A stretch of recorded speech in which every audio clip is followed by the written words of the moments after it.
Hey, welcome back, people. This is episode 42 of the England series. Last week, we talked about George Joyce arresting King Charles I for the new model army.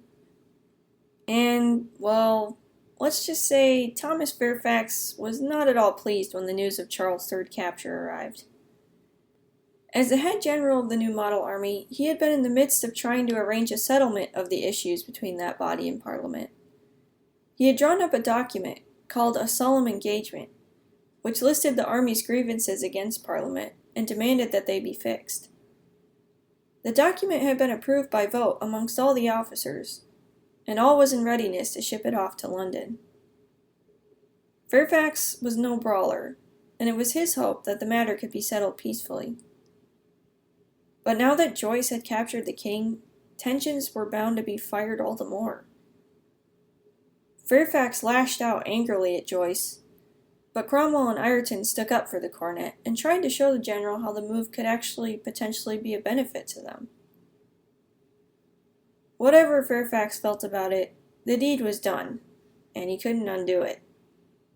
He threw up his hands and went forward with his original plan. He sent the solemn engagement to London, now with an added letter acknowledging he knew the king was currently in their power, and awaited the response. The response came in good time, at an arranged meeting between the army officers and a few representatives from Parliament, at a place called Thriplow Heath. But it was far from satisfactory. Parliament was not willing to address everything that the army was complaining about, only just a few things. Rumbles of discontent went through the ranks of angry troops. It was clear Parliament had little to no respect for them. They were just using them like slaves to fight their war for them. And the soldiers' anger was further fueled when the news leaked out that Parliament was currently in the process of trying to raise another army just to fight against the new model army. The officers of the council refused to accept Parliament's terms, and the meeting ended on a sour note. The troops began a grim, steady march toward London. This action spoke to Parliament much louder than words. The army threat was real. They needed to face it. They swallowed their pride and sent another batch of representatives to the army officers. This time, Parliament was asking the army to draw up a plan of how they would like the government to be run. This, of course, was much more to the soldiers' liking. Henry Ireton and another officer set immediately to writing up a paper. And we don't know who this other dude was for sure, but a lot of people suspect it may have been Major General John Lambert. We do know, though, that this paper was called the Heads of Proposals, and it was discussed at another council in Reading. A copy was also given to Charles, who made suggestions and edited a handful of things. After a few weeks, the final copy was published. The Heads of Proposals said many things, but these are the main points it focused on. Firstly, Royalists could not be in the government until 5 years had passed. 2.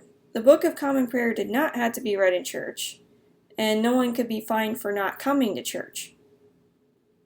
3. Parliament must meet every 2 years. They must sit for a specific and limited amount of time, and the way people voted for members needed to be set up better. 4. Bishops could stay, but a lot of power needed to be taken away from them. 5.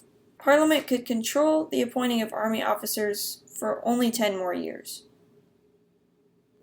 Shortly after this document was completed, the army arrived in London. They didn't take over the government as they had thought to do, for they had new hope that things could be settled peacefully with these Heads of Proposals. But, sadly, it looked as if their hope might be in vain. Parliament was the one unhappy with the deal this time.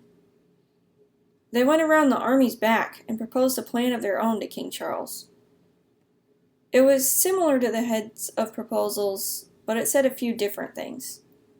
For instance, it would ban any use of the Book of Common Prayer, and it would give only limited religious freedom. But Charles parried Parliament's advance with a simple no. He said he was much more willing to accept the army's idea than theirs. And so, all the summer's work was for naught. No agreement was reached between anyone. Work on a new treaty was to begin again in September, or should I say they attempted to begin again in September. First, there was an argument within Parliament if they should even consider speaking to the king anymore. Eventually it was voted to keep in contact with him. But further negotiations between the three parties after that all fell flat. And now the hotter heads within the new model army were turning against Cromwell and Ireton, blaming them for making the trouble worse by trying to work peace deals with the king. It was a mess, to be sure. Day after day dragged on, until November came, with still no answer to the mangled political mayhem. Charles was beginning to feel quite gloomy. He was currently staying in his grand palace of Hampton Court, but somehow it just wasn't the same glorious place it had been when he was a free man, back in the days when he was king and king alone. It was a strange thing to be a prisoner in one's own house. Charles' thoughts went beyond the palace, beyond London. His thoughts began to wander to the south part of the country, and sometimes up north near the Scottish border.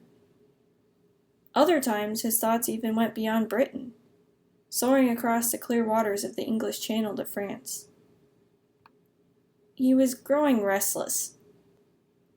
He began to make secret plans with some of his close friends that were still allowed to see him. And when rumors began circulating that someone was planning to assassinate him, it made the matter all the more clear. It was time to escape.